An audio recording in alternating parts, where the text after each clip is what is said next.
Este webinario del capítulo Doha de Latinoamérica, tenemos el placer de contar con la presencia de Gisela Abruzzese. La doctora Abruzzese trabaja actualmente en el Laboratorio de Fisiopatología Ovárica, en el Centro de Estudios Farmacológicos y Botánicos, en la Universidad de Buenos Aires. Es actualmente investigadora asistente del Consejo Nacional de Investigaciones Científicas y Técnicas, el CONICET de Argentina, donde fue becaria doctoral y postdoctoral. Su tesis de doctorado versó sobre la programación fetal y la estereogénesis ovárica, papel del receptor activado por el proliferador de peroxisomas gamas. Fue alumna de la Facultad de Ciencias Exactas y Naturales de la Universidad de Buenos Aires, y su tesis fue calificada con la máxima puntuación posible. Esto es digno también de mención. Es miembro de múltiples sociedades científicas, dentro de ellas la Sociedad Argentina de Investigación Clínica, de Doha, por supuesto, donde fue elegida representante de los miembros en formación en el año 2018 y hasta 2022. Es miembro también de la Sociedad de Biología Experimental. Ha recibido un importante número de becas, no vamos a enumerarlas a todos, de premios y de subsidios para investigación.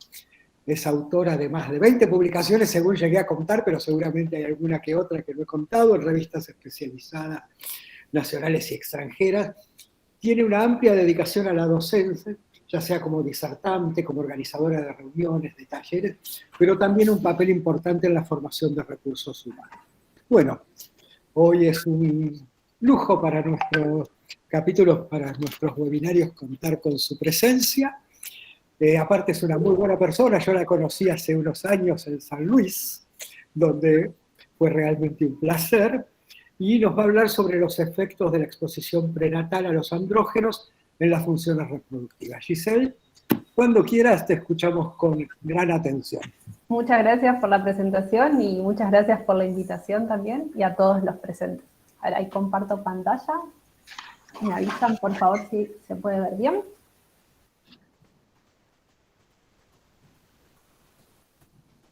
Ahí está. ¿Estamos bien? Perfecto. Bien. Bueno, como mencionábamos, el título de la charla es Efectos de la exposición prenatal a andrógenos sobre las funciones reproductivas. Los resultados que voy a presentar formaron parte de los últimos años de mi doctorado y parte de mi postdoc. Mi entrada en la carrera científica en CONICET es muy reciente.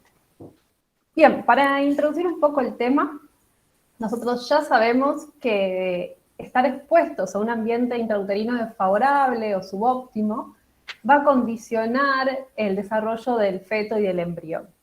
Y puede condicionar no solamente ese desarrollo fetal intrauterino, sino también la vida postnatal. Entre los factores que contribuyen a generar un ambiente intrauterino subóptimo están los desbalances hormonales. Y es de particular interés en la clínica, entre los desbalances hormonales, hablar del exceso androgénico. El exceso de andrógenos tiene importancia porque está asociado a un síndrome que es el síndrome de ovario poliquísticos, o PCOS por sus siglas en inglés, que se encuentra entre las principales causas de infertilidad en mujeres. Existen distintos criterios diagnósticos que van a condicionar epidemiológicamente cómo tenemos la prevalencia de este síndrome, pero está afectando entre un 10 y un 25% de mujeres en edad reproductiva. El síndrome de ovario poliquístico se considera multifactorial, y entre los factores que contribuyen a su desarrollo están los factores ambientales, el factor genético, ¿sí? También poligénico, el estilo de vida, y en los últimos años se empezó a prestar particular atención a lo que es, como factor contribuyente, el ambiente intrauterino, condicionando un poco el desarrollo de estos fetos que podrían luego presentar este síndrome. Para que una mujer sea diagnosticada con síndrome de ovario poliquístico, se necesitan que se presenten al menos 2 de 3 síntomas. Entre ellos se cuenta el hiperandrogenismo, que puede manifestarse clínicamente, en donde una de las principales características es el hirsutismo, es decir, el vello corporal en un patrón masculino. También puede darse hiperandrogenismo bioquímico, es decir, por el dosaje de hormonas, por ejemplo, con niveles de testosterona altos. Otra de las características que se utilizan para el diagnóstico de síndrome de ovario poliquístico es la presencia de cierta cantidad de quistes ováricos o de un volumen ovárico particular en ecografía, y la tercera característica es las disfunciones menstruales. Una mujer que presenta al menos dos de estas tres características mencionadas tiene un diagnóstico de síndrome de ovario poliquístico. Y esta combinación de los factores hace que el síndrome de ovario poliquístico en realidad se manifieste con diversos fenotipos. Y esto también es una de las causas que lleva a que sea más complejo de atender y que tengamos que tener en la clínica una visión quizá más personalizada en el tratamiento de estas pacientes. Además de las alteraciones asociadas a la reproducción, las mujeres con síndrome de ovario poliquístico presentan alteraciones metabólicas. Nosotros sabemos por otras cuestiones, por otras patologías, que el estado metabólico repercute mucho en las cuestiones reproductivas. Y las mujeres con síndrome de ovario poliquístico no son una excepción. Es más, se encuentran varias alteraciones metabólicas asociadas a este síndrome de ovario poliquístico. Entre ellas, un alto riesgo cardiovascular, una alteración del perfil lipídico, la presencia de síndrome metabólico y alteraciones en el metabolismo de la glucosa y de la insulina. Lo que más se ve en las pacientes con síndrome de ovario poliquístico es la presencia de insulinoresistencia, y también muchos pacientes con síndrome de ovario poliquístico presentan obesidad. Estas cuestiones metabólicas muchas veces agravan la sintomatología reproductiva que se ve en estos pacientes en la clínica. En cuanto, volviendo un poco a los aspectos reproductivos, se sabe, o sea, esta relación del síndrome de ovario poliquístico con el hiperandrogenismo está asociada a distintas cuestiones de alteraciones en la fertilidad y reproductivas y de la preñez. Vemos alteraciones hormonales, vemos alteraciones a nivel ovárico, se ven también alteraciones a nivel endometrio. Las pacientes que logran llegar a un embarazo tienen una tasa elevada de abortos, muchas veces presentan alteraciones en la implantación, falla implantatoria, pueden desarrollar diabetes gestacional, preeclampsia y también parto prematuro. A su vez, también en los últimos años, la evidencia indica que la descendencia de estas mujeres presenta alteraciones reproductivas, endocrinas y metabólicas. Por lo que es importante entonces, en el marco de este síndrome, entender un poco más qué está pasando y qué rol juega el hiperandrogenismo, sobre todo el hiperandrogenismo prenatal. Entonces, teniendo esto en cuenta, nos propusimos como primer objetivo evaluar los efectos de la exposición prenatal a andrógenos en las funciones ováricas en mujeres y en cuestiones reproductivas. Para ello tomamos un modelo murino en el que nos basamos en cómo es la trayectoria del desarrollo. En humanos, luego de la concepción, en el primer trimestre, está la diferenciación gonadal y ocurre en el segundo y tercer trimestre lo que llamamos masculinización, ¿sí? Aprovechando esto, en ratas, que es el modelo que nosotros vamos a trabajar, los procesos son similares, pero los tiempos son distintos. Y lo que se ve es que luego de la diferenciación gonadal, que ocurre entre el día embrionario 9 a 13, se da un pico, ¿sí?, de testosterona en los fetos machos y ocurre una masculinización y defeminización entre los días 18 hasta la vida postnatal.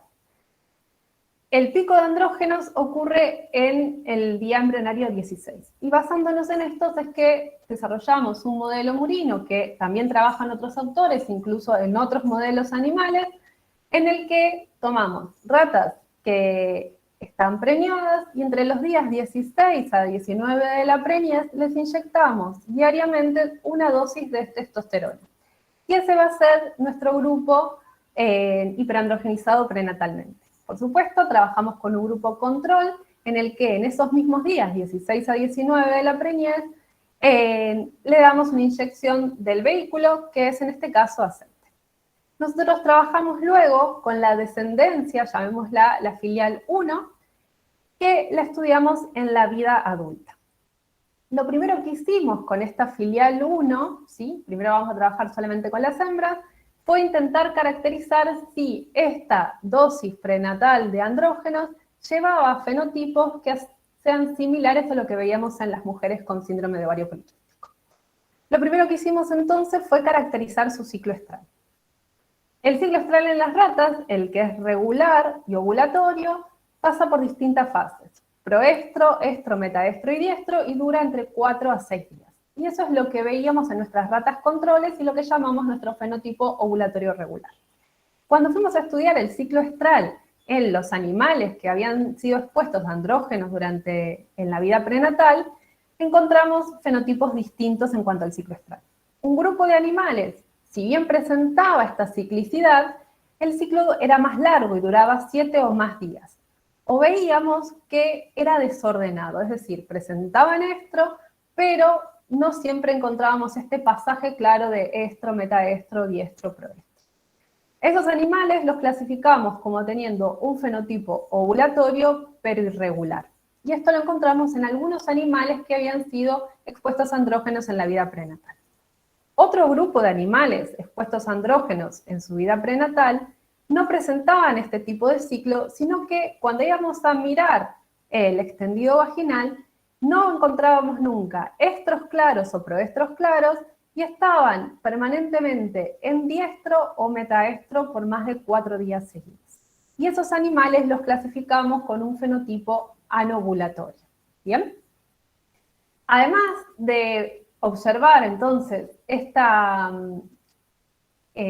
perspectiva en cuanto al ciclo estral de estos animales, fuimos a mirar qué estaba pasando en el ovario y encontramos en los animales expuestos a andrógenos prenatales una alteración en la estructura ovárica. Sobre todo encontrábamos la presencia de quistes, como puede verse. ¿Bien? Y además estudiamos el perfil hormonal de estos animales y encontramos que en cuanto a los niveles de testosterona en suero, los animales en que clasificamos como anovulatorios, ¿sí?, expuestos a andrógenos prenatalmente, que es este grupo que vamos a ver de ahora en más en rojo, presentaban altos niveles de testosterona circulante. No encontramos diferencias en cuanto a los niveles de progesterona, y encontramos que los animales expuestos a andrógenos prenatalmente, tanto el grupo que vemos en violeta, que es el ovulatorio irregular, como el grupo anovulatorio, presentaban ambos bajos niveles de estradiol en suero. Entonces pudimos tener una primera aproximación y encontrar que la exposición prenatal a andrógenos llevaba al establecimiento de fenotipos que asimilaban aquello que veíamos en las mujeres con síndrome de ovario poliquístico. Encontrábamos un desbalance hormonal, alteraciones en el ciclo estral y quistes ováricos. Y algo que nos permitió, que nos llamó mucho la atención, fue que la misma dosis de andrógenos a las que eran sometidos estos animales nos permitían recuperar dos fenotipos distintos en cuanto al ciclo estral. Y eso era relevante porque podíamos entonces ver si había diferencias, aunque sean sutiles, en cuanto a esto. Una vez establecidos los dos fenotipos, decidimos estudiar a estos animales de esa forma. Van a ver siempre el fenotipo ovulatorio irregular en violeta y el fenotipo anovulatorio en este color medio rojo. Estudiamos el crecimiento de estos animales, estudiando su peso corporal desde el día 21, que es cuando ocurre el destete, hasta la adultez en el día 90, y vimos que no había diferencias significativas en los animales expuestos a andrógenos prenatalmente respecto al grupo control. Cuando estudiamos otros parámetros metabólicos, como eran los niveles de insulina en suero, los niveles de glucosa en suero y el índice OMA, que es un indicador de insulinoresistencia, encontramos que, independientemente del fenotipo, los animales expuestos a andrógenos prenatalmente presentaban altos niveles de insulina en suero, altos niveles de glucosa en suero y un índice OMA alterado. Esto nos daba la pauta de que estos animales estaban teniendo una alteración metabólica en cuanto al metabolismo de la glucosa, y en particular estaban mostrando ciertos indicios de insulinoresistencia. Estudiamos también el perfil lipídico en estos animales y encontramos que, si bien los niveles totales de colesterol no estaban alterados, así como tampoco estaban alterados los niveles de colesterol HDL en los animales expuestos a andrógenos prenatalmente, sí estos animales presentaban altos niveles de colesterol LDL y altos niveles de triglicéridos. ¿Bien? Entonces, además de encontrar esta caracterización similar a lo que veíamos en las mujeres con SOP, estos animales también presentaban alteraciones metabólicas, como las presentes en el síndrome de ovario poliquístico, que eran indicios de insulinoresistencia y un perfil lipídico alterado. Volviendo un poco al ovario, nosotros sabemos que dos de las funciones principales del ovario son, por un lado, la foliculogénesis y por otro lado, la esteroidogénesis. Vamos a focalizar un poco en la esteroidogénesis. La materia prima con la que se sintetizan las hormonas esteroideas es el colesterol. Este colesterol puede ingresar al ovario desde la circulación o ser sintetizado de nuevo, ¿sí? Y a partir del colesterol, en la esteroidogénesis, por una serie de pasos enzimáticos, obtenemos mediadores androgénicos como es la testosterona y luego en hembras obtenemos el estradiol, ¿sí? Por acción de la enzima aromatasa. Como mencioné recién, el colesterol puede ser captado desde circulación mediante dos receptores, el receptor LDL y el receptor Scavenger SRB1, ¿sí? Este colesterol puede entonces ser incorporado a las células ováricas por estos dos receptores o puede sintetizarse de nuevo siendo HMGCR la enzima limitante en esta síntesis, ¿bien? Además, el exceso de colesterol puede pasar a formar gotas lipídicas en el ovario formando ésteres de colesterol. Este proceso es reversible, pudiendo estar luego estos ésteres de colesterol disponibles para la esteroidogénesis. ¿Bien? Fuimos nosotros entonces a evaluar el contenido de lípidos en el ovario, en estos animales, y no encontramos alteraciones en los animales hiperandrogenizados prenatalmente respecto del grupo control en cuanto a los niveles de triglicéridos, a los niveles de ácidos grasos, a los niveles de fosfolípidos, ni en cuanto a los niveles de colesterol dentro del ovario. Sin embargo, los animales que presentaban un fenotipo anovulatorio en el grupo hiperandrogenizado prenatalmente presentaban altos niveles de ésteres de colesterol. ¿Bien? Fuimos entonces a evaluar qué pasaba con la vía de ingreso del colesterol y de síntesis de colesterol en estos animales. ¿Bien? Todo esto con el objetivo de estudiar un poco más en profundidad qué pasaba con la esteroidogénesis en estos animales. Y encontramos que había alteraciones en la vía del tráfico del colesterol que era fenotipo dependiente. En cuanto a los niveles de expresión del receptor LDL, ¿sí?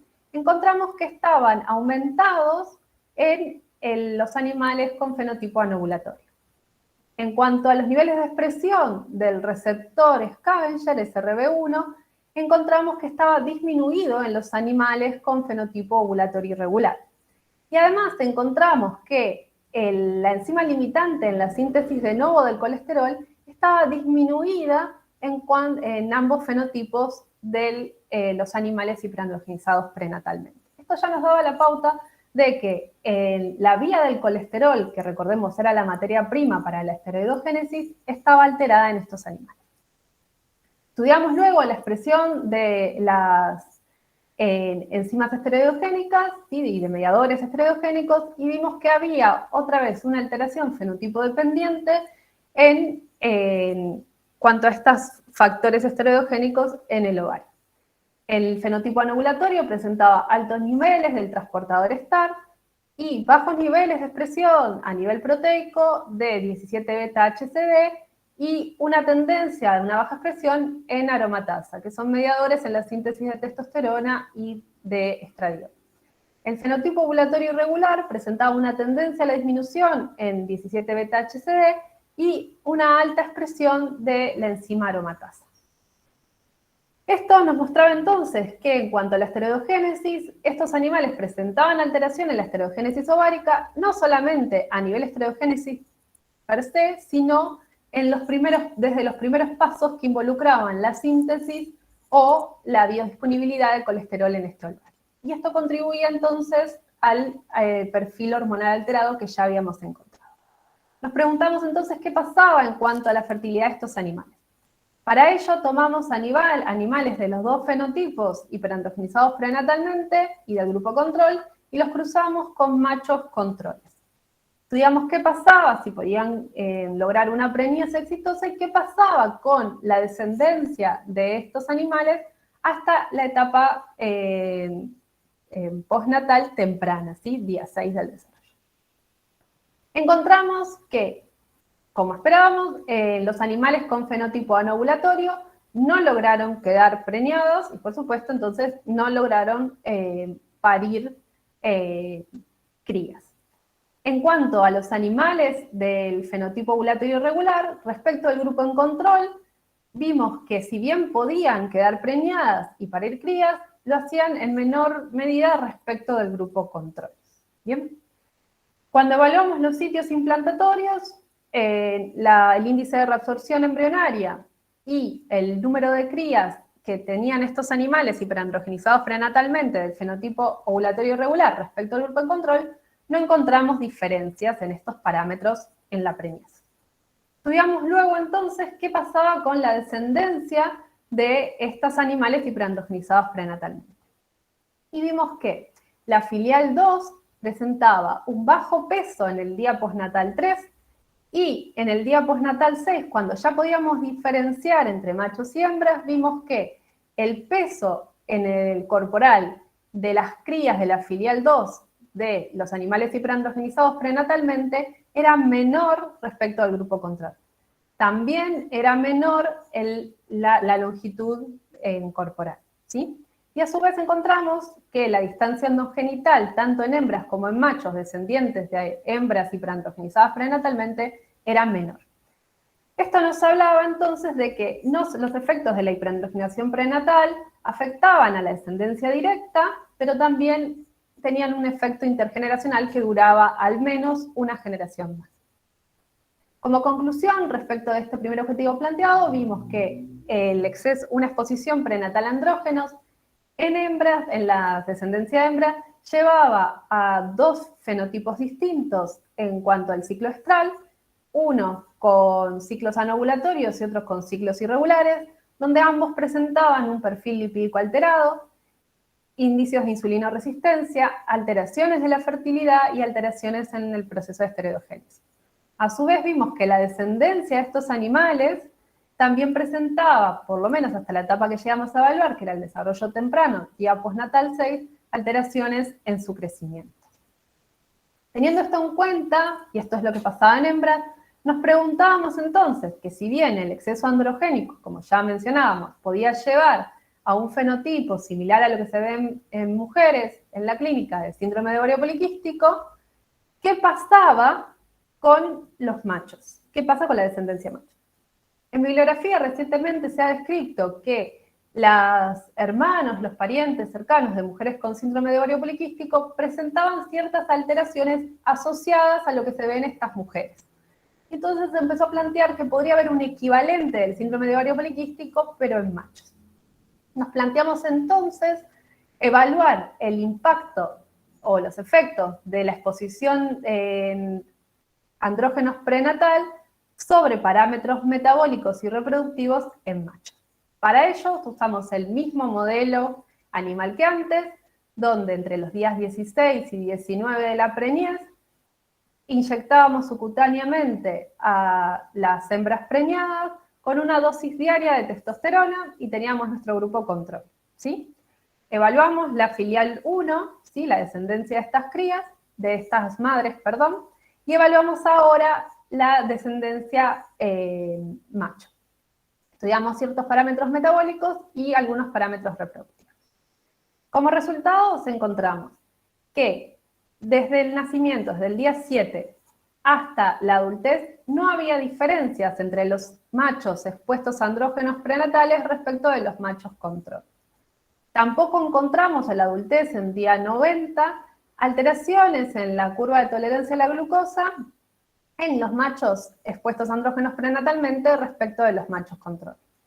No encontramos tampoco alteraciones en los niveles de colesterol total a etapa adulta, pero sí encontramos que los machos expuestos a andrógenos prenatalmente presentaban un alto nivel de triglicéridos en suero respecto de los machos control. Estudiamos luego ciertos parámetros reproductivos y encontramos que el peso promedio de testículo estaba alterado, disminuido particularmente en los machos expuestos a andrógenos prenatalmente respecto de los machos control. No encontramos diferencias en el peso del epidídimo, como así tampoco encontramos diferencias en la distancia anogenital.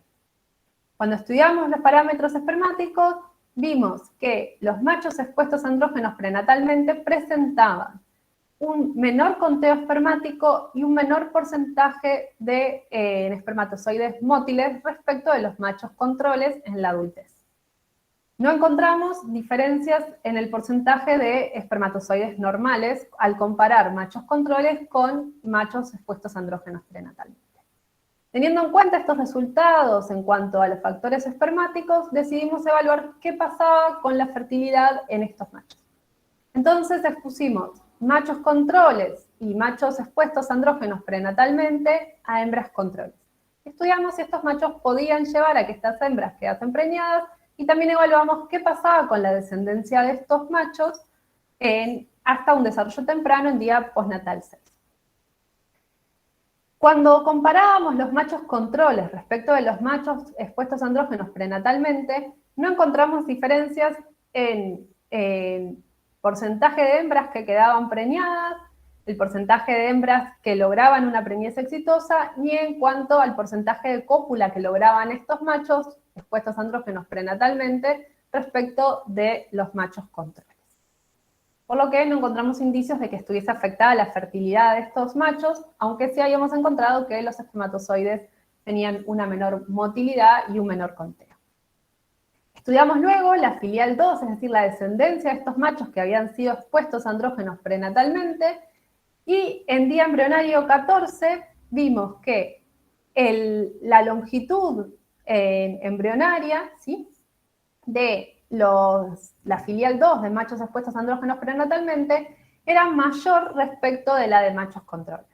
No encontramos así diferencias en el peso embrionario en día 14.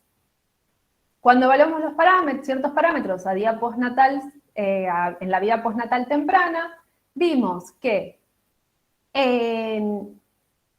la longitud corporal a día postnatal 6 era menor en la descendencia tanto femenina como masculina de los machos expuestos a andrógenos, como así también lo era el peso corporal de la filial 2 de machos expuestos a andrógenos. Esto pasaba tanto en la descendencia hembra como en la descendencia macho. Esto nos hablaba entonces de que esta exposición a andrógenos que ocurría prenatalmente en estos machos tenía también un efecto ahora por vía paterna en la descendencia de estos animales. Como conclusión de este segundo objetivo, vimos entonces que la exposición prenatal a andrógenos también afecta a la descendencia masculina.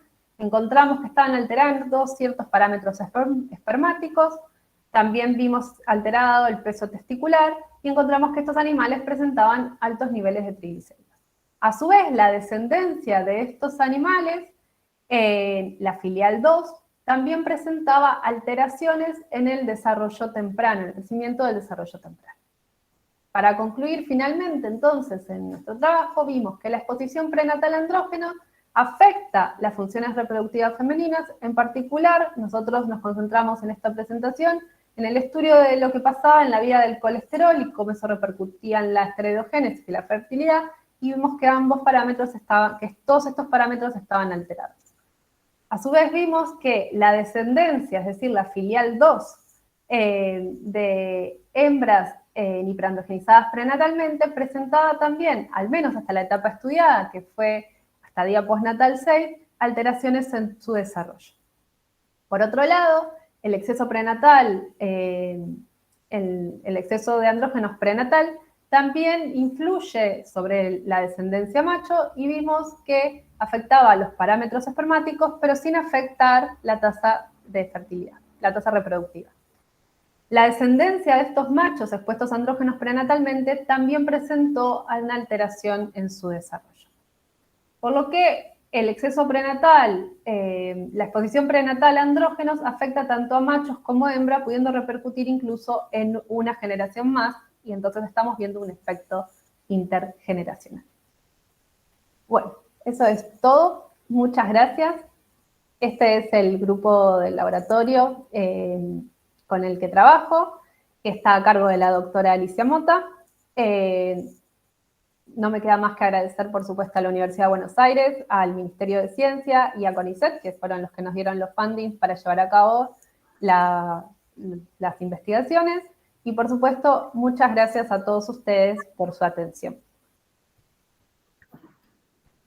Bueno, muy buena la presentación, muy interesante. Creo que van a surgir muchas preguntas. No sé, Marcos, si vos querés coordinar las preguntas, si no, como quieras.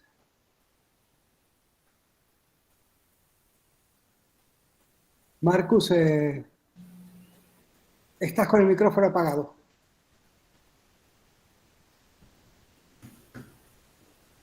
No se escucha. Sí se ve que está encendido, pero no se escucha. Bueno, entonces... Quizá actualizarlo. Alejandro, ¿sigues con la organización de las preguntas? Bueno, a ver, para ver las preguntas, empecemos. A ver, esperamos las preguntas del público.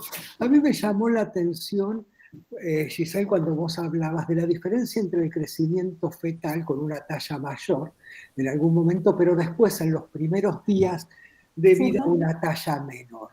¿Qué es lo que determina estas dos, que en realidad alteraciones fenotípicas del crecimiento en dos momentos de la vida? ¿Y por qué expuestos a un medio que teóricamente es anabologénico, porque en realidad los andrógenos son anabólicos, da como respuesta una disminución en el crecimiento? Eso... Bien, son re interesantes tus preguntas y nosotras también las tenemos. Cuando empezamos a hacer esto, nos cayó la pandemia y eso nos frenó bastante el poder seguir viendo qué estaba pasando.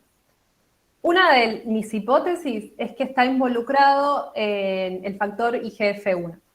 Sabemos que IGF-1, y en particular IGF-2, que es el que actúa sobre todo en la vida prenatal, están asociados al síndrome de ovario poliquístico. Entonces, posiblemente, nuestra hipótesis, por lo menos mi hipótesis a seguir, es que estarían involucrados una respuesta diferencial en cómo está la secreción de IGF-2 en la vida prenatal y cómo cambia eso cuando en la vida postnatal IGF-1 es el que empieza a liderar esta respuesta al crecimiento. Sin embargo, todavía no tengo ninguna evidencia como para poder responder tu pregunta, pero sí vemos que es marcado cómo cambia, y hay, sobre todo en la descendencia de machos, vemos eso, no en hembras, que está aumentado y luego disminuye. Y esto llama la atención, porque si bien es un factor masculino, está influyendo en una preñez que está dada por las hembras. Sin embargo, acá algo que ocurre mucho con IGF es que es un gen que está sometido a imprinting. Entonces, una de las hipótesis podría ser que hay alguna cuestión ahí epigenética que estaría regulando estos factores. ¿El tema de la insulina podría tener algo que ver en el aumento del crecimiento intrauterino? Sí, también. O sea, pensemos también que IGF puede, o sea, no solamente responde a sus propios receptores, sino que también está involucrado, tiene una señalización por el receptor de insulina. Así que no descartamos ninguna de las dos. Bueno, totalmente. Muy interesante. Bueno. Cristian. Bueno, primero, doctora Giselle, así, muchas felicitaciones por tu presentación, por los datos que son realmente impresionantes. Tú empezaste hablando de las hembras y yo ya tenía aquí la próxima pregunta. Bueno, considerando que tenemos ahí los machos y ahí ya veniste con los datos, realmente impresionante. ¿Llegaron a hacer algún tipo de intervención que fuera en la vida adulta de estos animales? Porque yo pienso como, esto ya está instalado. ¿Cómo se hace entonces para disminuir este efecto, para que puedan, bueno, tener una regresión de estos mecanismos? ¿Pensaron en algo? Yo estaba pensando como en medicamentos que ya existen para que se pueda disminuir la síntesis de colesterol o entonces la síntesis de las hormonas. No sé si se intentaron hacer algún tipo de intervención en este sentido. Sí, con el que más trabajamos fue con metformina, que en realidad es un antihiperglucemiante. Lo que no hicimos todavía es ver si lo que nos pasó con metformina es que al darles metformina a las hembras, veíamos que el ciclo ovulatorio se restauraba.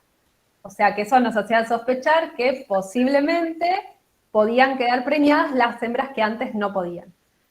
Pero no llegamos a hacer el experimento tampoco. Y tampoco intervenimos a los machos con metformina para ver qué ocurría.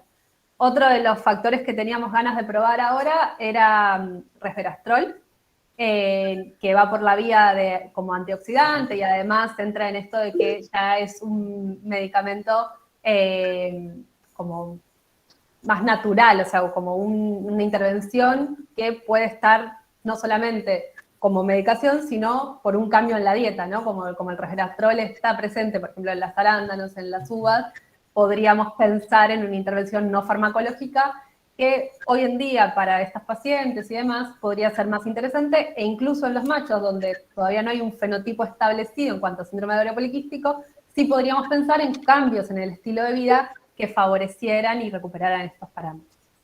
Bueno, pero no llegamos a hacerlo tampoco. Sé que hay mucho trabajo por delante para contestar muchísimas. El COVID nos frenó bastante cosas. Sí. Muchas gracias, perfecto. No, gracias a vos. Y después Gloria tiene preguntas para acercarnos. Sí, primero felicitarte, un estudio muy interesante y que trae muchas, ideas para trabajar, ¿no es cierto? Mi pregunta es volviendo al ser humano, o sea, a la mujer embarazada, porque hay estudios que refieren que el ovario poliquístico es multifactorial. Es decir, no solamente lo que pasa en la vida intrauterina, en el medio ambiente. Y la pregunta mía va a que está descrito una alta frecuencia de polimorfismos en las pacientes que tienen ovario poliquístico. ¿Ustedes pudieron estudiar algo de eso? ¿O cómo lo estudiarían? ¿O si se estudian en todas las pacientes que tienen ovario poliquístico? Los polimorfismos genéticos, decís. Sí. Bien. Inclusive alteraciones, se ha descrito aumento del tamaño del telómero. Sí. Se han descrito alteraciones cromosómicas, ¿no? ¿Eso ustedes lo pudieron tener en cuenta para comparar los grupos, el control con el expuesto a andrógenos? Bien, como este trabajo era en animales de laboratorio, no tenemos ninguna de estas diversidades genéticas en cuenta. Sí, lo que podíamos ver es, por ejemplo, esta cuestión de que la enzima limitante de la síntesis del colesterol esté disminuida, está asociado a un polimorfismo que se ve en las pacientes con poliquistosis, que lleva a que haya una menor expresión de HMGCR, ¿no? Entonces, como lo único que podemos hacer en el modelo de animales es aproximarnos a ver qué pasa con estos genes candidatos. La base es multifactorial, tal cual vos comentás, y es poligénica. Y en cuanto a esto de los polimorfismos, hemos también trabajado con pacientes. Tenemos un estudio sobre todo con vitamina D, que es otro de los factores que condiciona el metabolismo y afecta mucho a la reproducción, en donde comparamos una población de donde es Cristian, de Río Grande do Sul, de mujeres con poliquistosis ováricas, con las pacientes de Buenos Aires. Y en ambas encontramos que hay ciertos polimorfismos que estarían asociados sobre todo a las alteraciones metabólicas que encontramos en las pacientes. Hay mucho por hacer en cuanto a lo que es la genética del síndrome de ovario poliquístico, y los latinos estamos un poco rezagados en eso porque las poblaciones que tenemos de referencia en las que se estudiaron estos estudios de GWAS, ¿no? De asociación genómica, así bien a grandes rasgos, son europeos o asiáticos, los cuales si bien tienen alguna relación con lo que está pasando en Latinoamérica, no están describiendo bien qué ocurre.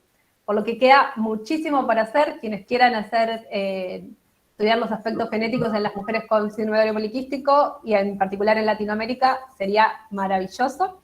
Pero bueno, son estudios muy grandes. Volviendo un poco a tu pregunta, para no dejarla sin responder, lo único que podemos hacer en ratones es como tomar esos genes candidatos que se estudiaron en otras poblaciones de mujeres con síndrome de ovario poliquístico y ver qué está pasando ya en cuanto a su expresión, pero no mucho más porque no contamos con esa diversidad genética en estos animales. Claro. Gracias. No, por favor. Gloria, te escuchamos. Gracias, pues antes que nada felicitar a Giselle, un excelente trabajo, resultados súper interesantes. Y bueno, mi pregunta ya fue comentada en varios aspectos. Yo iba sobre metformina específicamente, porque bueno, en humano, en mujeres con síndrome de ovario poliquístico es uno de los tratamientos, o no sé si sea el único tratamiento o es el de elección, y ayuda, mejora las tasas de fertilidad en las mujeres. Y entonces mi pregunta iba a eso, o sea, ¿qué pasa que si tenían abordado ese aspecto en relación sobre todo a F1 y F2? O sea, Claro. ¿recupera o no recupera los fenotipos? Y entonces, bueno, me voy a esperar a la segunda parte de la charla, que con gusto esperamos que pronto nos puedas compartir. Muchas gracias. Sí, respecto a metformina, vimos eso. Mejora, por supuesto, el aspecto metabólico. Enseguida vimos que la insulinoresistencia desaparecía. Y en las anovulatorias veíamos que pasaban a tener un fenotipo ovulatorio irregular. Las que tenían un fenotipo ovulatorio irregular, vimos que un porcentaje de ellas, en el periodo que nosotros dimos el tratamiento, recuperaban y tenían un fenotipo ya ovulatorio regular, pero otro porcentaje de estos animales no. Lo cual, para los que trabajamos como experimentalmente, es como, qué lío, pero cuando uno piensa en la diversidad de respuesta, dice como, bueno, está bien, esto nos está hablando de que no todo, o sea, hay una diversidad biológica y no siempre se responde por igual, y que en este tiempo de tratamiento que nosotros dimos, que eran 15 días, encontrábamos esta respuesta. No probamos aún expandiendo, y otra de las preguntas que también nos hacemos es qué pasa con esta filial 2 cuando llega ya a una pubertad o cuando llega a una etapa adulta, y cómo responde si esas hembras, si sus ancestros, ¿no? Si sus progenitores estaban, por ejemplo, en un tratamiento de metformina, en un tratamiento de resveratrol, o si no, lo mismo de si estaban antes de lograr la preñez o también se mantenía este tratamiento durante la preñez, que es algo que se alerta siempre en la clínica a las mujeres con síndrome de ovario poliquístico, que es como, perfecto, se logró esa preñez, pero hay un montón de alteraciones asociadas a ese embarazo, entonces hay que seguirlas con cuidado. Otra pregunta que yo te quería hacer, Giselle, es si en alguna de las progenies, la primera, la segunda, y en alguno de los fenotipos, ya sea varones o mujeres, se había observado o se estudió, o se plantearon estudiar alguna alteración, algún trastorno en la conducta de los animales, porque la exposición a este tipo de drogas en madres que inadvertidamente fueron expuestos, en algunos momentos hubo información controversial si se asociaba o no a otros tipos de trastornos. Nosotros no lo estudiamos eso. Sé que hay trabajos de otros autores que ven como a nivel esto de conducta o neurodesarrollo, y sé que hay alteraciones, pero la realidad es que no seguí mucho esa bibliografía. Pero sí se ha descrito como que los andrógenos prenatales también pueden afectar en la conducta. No vimos nosotros en la conducta en el momento de apareo en estos animales, que como que también es algo muy típico como es el apareo en los modelos murinos, no vimos ninguna cuestión que nos llamase la atención. Pero no estudiamos nada más así puntual, la verdad que te la debo. Bárbaro, gracias. Marcus. Alejandro, antes, por favor, no sé si yo tú, si puedes leer la pregunta de Paola que está en el chat, por favor. No había visto yo. El chat estaba viendo los que levantan. Acá está. Sí, dice Paola, que el ratón no es un buen modelo para estudiar adiposidad, pero pregunta si miraron algún factor adipogénico en F1 o F2 asociado a la exposición prenatal a andrógenos. Bien, hay una chica en el laboratorio que está dedicándose particularmente a la cuestión de tejido adiposo en estos animales. Nosotros, uno de los factores que seguimos mucho son los PPRs, porque no solamente están involucrados en toda la respuesta metabólica, sino que actúan como sensores energéticos, y en el ovario también están asociados a la estereogénesis, y de ese puedo decirte que en ovario está alterado, y en lo que es el tejido adiposo gonadal, en particular, el que rodea al ovario, vemos que hay una secreción alterada de adipoquinas, que también tienen funciones reproductivas, o sea que estamos viendo que este tejido adiposo, por lo menos el gonadal, podría estar también involucrado en lo que vemos en cuanto a las alteraciones reproductivas en estos animales.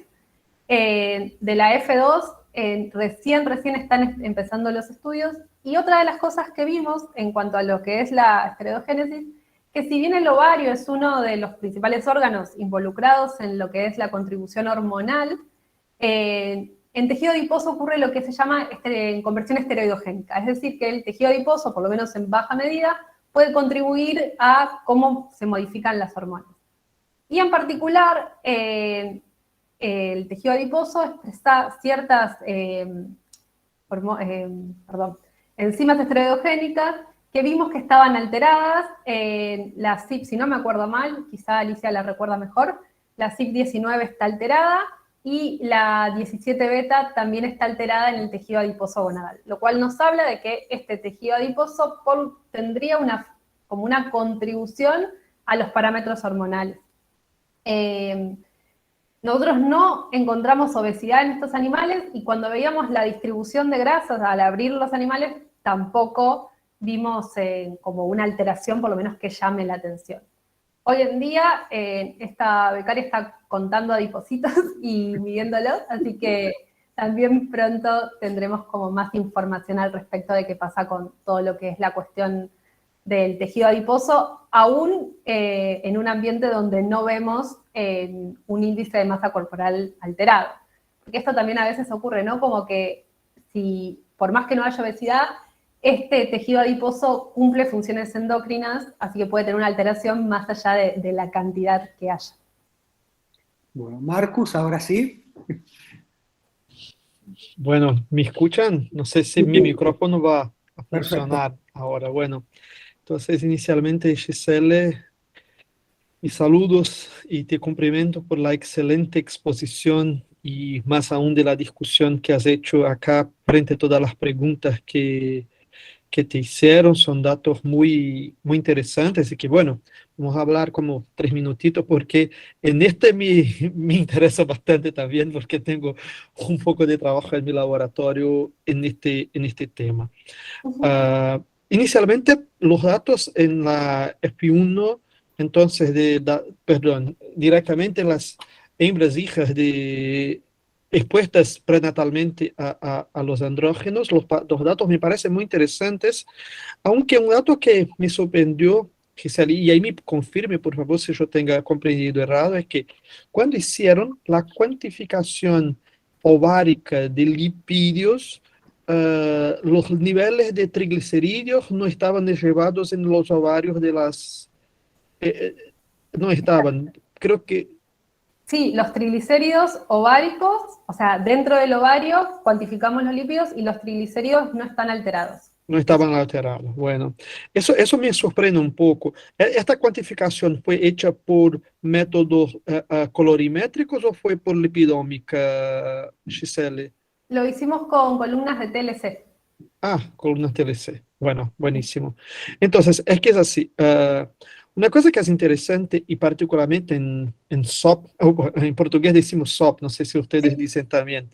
En SOP, como decimos, una cosa interesante es que hay un trabajo publicado en 2013 o 2014, el primer autor se llama Wang, tengo que me acordar exactamente la cita, pero en que enseña muy bien en este trabajo que el ambiente ovárico no desarrolla una resistencia a insulina. Entonces, ¿qué pasa? Que cuando entonces el animal o mismo las hembras, las mujeres, tienen hiperinsulinemia o tienen resistencia a la acción de la insulina, este exceso de insulina en los ovarios van a ser un estímulo que la pone como con rol como de cogonadotropina. O sea, y con eso hace un estímulo a más y que eso lleva muy fuertemente a los policistos.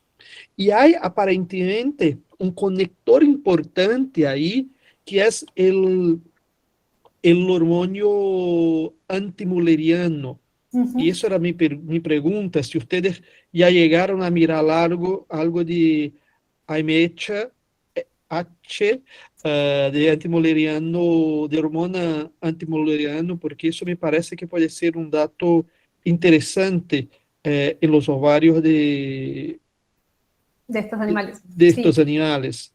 No, no llegamos a medirlo, es algo pendiente que tenemos. En las pacientes se ve que hay un exceso de hormona antimuleriana, pero nosotros no llegamos a cuantificar ni ver qué estaba pasando. Ah, bien, bien. Y histología de los ovarios para lipídios tipo oil red, por ejemplo, ¿ya lo Sí. hicieron? ¿Y Eh, pudieron mirar cómo se distribuyen estos lipídios en los ovarios de ustedes? En estos dos fenotipos no lo hicimos. En un trabajo anterior en el laboratorio, en el que la dosis de andrógenos que daba era mayor y obteníamos todos animales anovulatorios, sí lo hicieron, y ahí sí se veía con el oil red, con la tensión específica de lípidos, que había una mayor cantidad de lípidos en estos ovarios. No me acuerdo Sí. de la distribución, no sé, Alicia, si tenés como algún comentario o algún recuerdo al respecto. No, en cuanto a la distribución, no había una distribución distinta. Sí veíamos mayor cantidad de gotas lipídicas en el ovario. Como dice Ah, Gisela, era con una dosis más alta que usábamos. Después nos dimos cuenta que usábamos una dosis más baja y obteníamos los dos fenotipos. bueno, bueno, Alicia. Bueno, es que, bueno, yo no trabajo con andrógenos, pero trabajo con una dieta rica en sacarosa y lo que pasa y como que eso se lleva a SOP. Y una cosa que hemos visto cuando analizamos la distribución de lipídios en los ovarios es que en los ocitos primarios y en los procesos más tempranos de desarrollo de los ocitos, hay como un acercamiento mayor de lipídios y creemos que este acercamiento mayor de lipídios en los ocitos más inmaturos, por así decir, parece tener un rol que lleva a degeneración de ellos y entonces la formación de quistos y todo más. Entonces, es como es una sugerencia de que se lo puede mirar o se puede mirar, cuantificar específicamente cómo que se acerca en los ocitos de distintos fases de desarrollo, capaz que van a encontrar un resultado bastante interesante. Con machos empezamos a trabajar ahora, vamos a analizar los primeros datos que tenemos, entonces no tengo mucho a comentar o a contribuir con los datos de machos, pero con los de hembras se pueden hacer eso. Y se puede mirar el moleriano, el antimoleriano va a ser buenísimo porque puede hacer una buenísima conexión del metabólico con las hormonas sexuales ahí, con las cuantificaciones y todo. Giselle, Alicia, congratulaciones por el trabajo de ustedes. Muchas gracias. Y gracias por el dato, porque la verdad que sería muy interesante poder ver esto que comentás de qué está pasando en los distintos estadios de los folículos con los Eso, lípidos. en los folículos, exactamente. Perfecto. Muchas gracias. Sí. No sé, Alicia, si vos querés comentar algo más, si no... Yo lo que quería comentar, que me parece interesante, pero bueno, de nuestro modelo, es un poco lo que dijo Giselle, que nosotros no vemos obesidad. No estamos trabajando, nuestros animales no son obesos y sin embargo tenemos una alteración, que es lo que está viendo ahora, que como comentaba Giselle en otro trabajo nuestro, todas alteraciones en el metabolismo lipídico, en todo lo que es el tejido adiposo, gonadal en especial. Y dada la estrecha relación que hay entre ese tejido y el ovario, bueno, es lo que estamos haciendo ahora y eso me parece interesante. Y me parece interesante porque justamente no es un modelo que damos una dieta rica en grasa, ni que son obesos, son normopesos y pasa todo esto. Entonces, por eso nos pareció interesante este modelo. Bien. Carlos Grandi, quería hacer un comentario, una pregunta.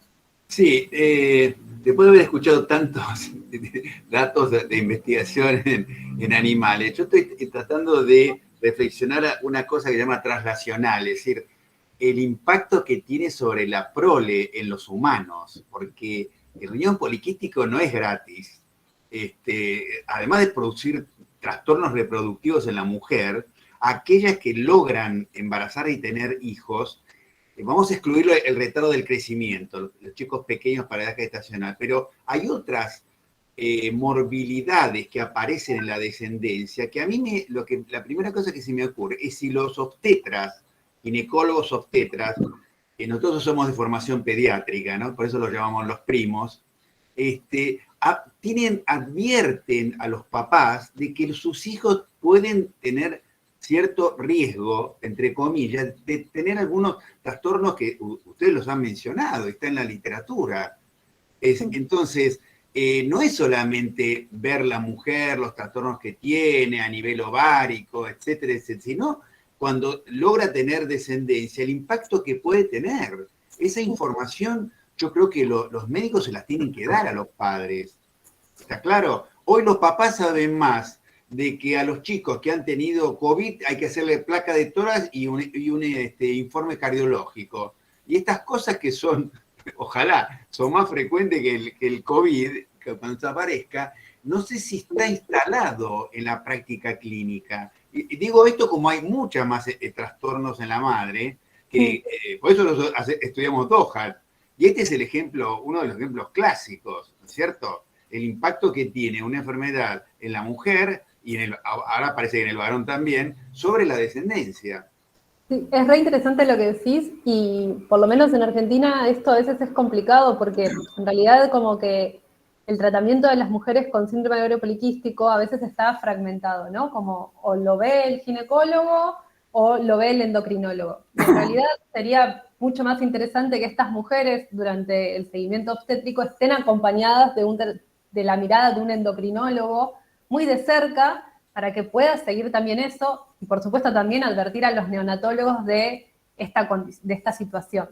Porque hay mujeres con síndrome de ovario poliquístico que logran embarazarse por vías naturales y que no van a una clínica de reproducción asistida ni nada, y eso a veces queda olvidado. Es como, bueno, tenía síndrome de ovario poliquístico, pero no tuvo ningún problema para lograr un embarazo, entonces ya no hay problema. Y como estamos viendo, y no solamente estos estudios en animales, sino también que hay como estudios clínicos en pacientes, es algo a lo que prestar atención tal cual comentás, la verdad que sí. Pero bueno, esto como desafío, ¿no? En la clínica, una mirada más interdisciplinaria de alguna forma. Sí, igual las grandes cohortes son las que nos van a poder dar respuesta a estas preguntas, porque nos van a permitir comparar a esta población con hijos de mujeres que no han tenido estos trastornos. Por lo pronto creo que la mayoría de los equipos de seguimiento pediátrico desconocen mucho de estos antecedentes de la madre.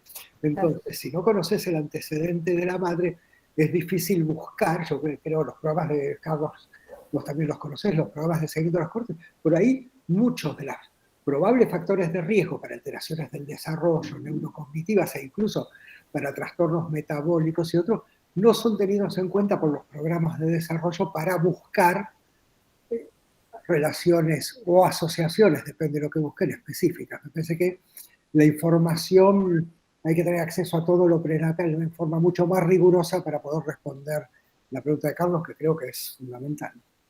No, si Alejandro me permite, esto me hizo acordar una reciente publicación donde habla, de un estudio endocrinológico, donde habla que en el caso de interrupción del embarazo, llámese parto prematuro, espontáneo provocado, se produce para el autor lo que se llama un panhipopituitarismo, porque la placenta regula, tiene hormonas, todos los conocemos, ¿no? Que regulan tanto la nutrición del recién nacido, el crecimiento, etcétera, etcétera. Entonces, si el bebé nace antes, se corta esa información y los neonatólogos y todos no nos damos cuenta que muchas de las cosas pueden repercutir en la fisiología inmediata al nacimiento.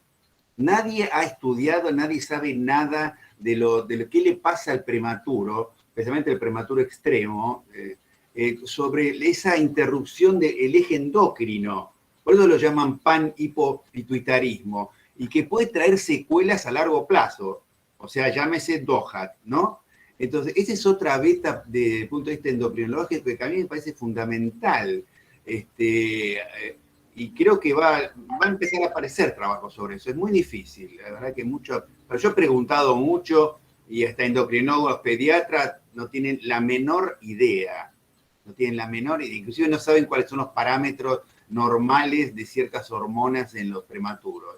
Así que esa es otra beta de investigación, especialmente en las cohortes, ¿no? Como decía Alejandro, Sí. es el mejor mecanismo para dilucidar estas preguntas. Y aparte también hay que considerar que la prematurez no es un síndrome homogéneo, que también la prematurez tiene diferentes orígenes y diferentes fenotipos, y que probablemente se relacionan con riesgos y asociaciones. Pero sí, yo creo que a partir de lo que Giselle estudia, la transacción y después la clínica tiene que ser un continuo de investigación para poder ofrecer respuestas, conocer y ofrecer respuestas, ¿no? Que permitan mejorar la calidad de vida de los pacientes, hijos de estas mujeres. Bueno, Paula. Ahí. No, quería hacer un comentario, me da alegría que Carlos, en realidad siendo pediatra, y lo ponga arriba de la mesa, porque yo llevo 17 años trabajando en un departamento de obstetricia. Hace unos 7 años me integré cofiliación con un departamento de neonatología, porque para mi investigación en DOHAT es muy importante esta cosa que va desde el útero hasta fuera del útero, o sea, hay un continuo, y yo tengo la impresión que los pediatras, los neonatólogos particularmente, lo tienen súper claro. De hecho, la Sociedad Argentina de Pediatría tiene un capítulo DOHAT, o sea, el concepto DOHAT permea fácil entre los pediatras, porque los pediatras no ven a un niño de 2 meses y después no les interesa qué pasa, sino que saben que el niño tiene una trayectoria y hay un continuo, ¿sí? Los obstetras, sin embargo, lamentablemente, les interesa entregar un recién nacido con latidos, con buen color, con un Apgar de 9 o 10, y entonces que le vaya bien al pediatra, ¿sí? Y entonces yo creo que el concepto de... Aquí tenemos en este grupo, no hay ningún obstetra. En DOHAT Latinoamérica no tenemos ningún obstetra. En el DOHAT mundial probablemente muy poquito, ¿ya? Y eso de alguna forma es un signo de alerta entre las personas que prestan atención de salud, de mujeres con condiciones endocrinas que evidentemente tienen efectos en la descendencia, no les interesa. La reproducción asistida, hace 20 años DOHAT sabe que la reproducción asistida tiene temas de alerta en relación a programación de enfermedades crónicas y no se considera. Nosotros tuvimos un chico que hizo su tesis de pregrado en nuestro laboratorio y después se fue a trabajar en una clínica de reproducción asistida. Y en nuestro laboratorio trabajábamos con hipoxia, hacemos hipoxia en cámaras de hipoxia, qué sé yo. Y estábamos súper conscientes que necesitamos poner las células que vienen de la placenta o que vienen de entornos intrauterinos en bajos niveles de oxígeno, porque esa es su función fisiológica está ajustada para funcionar a 7, 8, 10% oxígeno, a diferencia de los cultivos celulares de rutina, digamos, que es una aberración porque ningún tejido ve 21% oxígeno, probablemente ni las coronarias. Bueno, la cosa es que hacemos cultivos in vitro en condiciones que son muy lejanas a la fisiología, entre otras cosas por el oxígeno, el exceso de oxígeno. Y este chico se fue a trabajar a esta clínica y volvía a cada rato a decir, ¿qué hago con esos embriones que los hacemos crecer esos primeros días, horas en 21% oxígeno cuando la fecundación ocurre probablemente más cerca de la anoxia que de 21% oxígeno? Bueno, ya han salido muchísimos estudios posteriores mostrando eso, pero en el fondo para mostrarles que no hay ninguna conciencia desde el equipo médico que ve a una mujer o a un adolescente con problemas endocrinos, infertilidad, problemas ováricos, infertilidad, cuando se llega a embarazar, no tienen ni una conciencia, no lo meten en su práctica clínica. Así que yo lo encuentro muy frustrante, pero es cierto que hay que seguir dando la pelea como Sancho Panza y como nuestros queridos amigos ahí luchando contra esos molinos de viento, porque yo creo que en algún minuto tenemos que llegar a una idea conjunta, a generar normas que incluyan el concepto del seguimiento postnatal de los hijos de estas madres en la clínica humana, digamos. Hay más Buenísimos comentarios los de hoy, ¿no? Qué comentarios buenísimos, qué buenísima discusión ha levantado el trabajo de Giselle y el grupo de Alicia, ¿no? Buenísimo, buenísimo, muy contento, Alejandro. No, Vamos a... si no hay más preguntas, son las, más de las 5:10, yo creo que podríamos... Estamos en buen tiempo. Creo que la exposición de Giselle fue muy buena, obviamente el grupo de Alicia es un grupo muy reconocido y bueno, ahora también estamos trabajando con ella y probablemente en Argentina con ella, con Jorge, seguramente Carlos, todo el grupo Doha, vamos a lograr crecer y hacer buenas cosas. Giselle, realmente ha sido un placer enorme escuchar y creo que parte de lo que señala Marcos tiene que ver con la riqueza conceptual de tu exposición. No sé... ¿Puedo hacer como un comentario para los más jóvenes? Sí, como pauta publicitaria.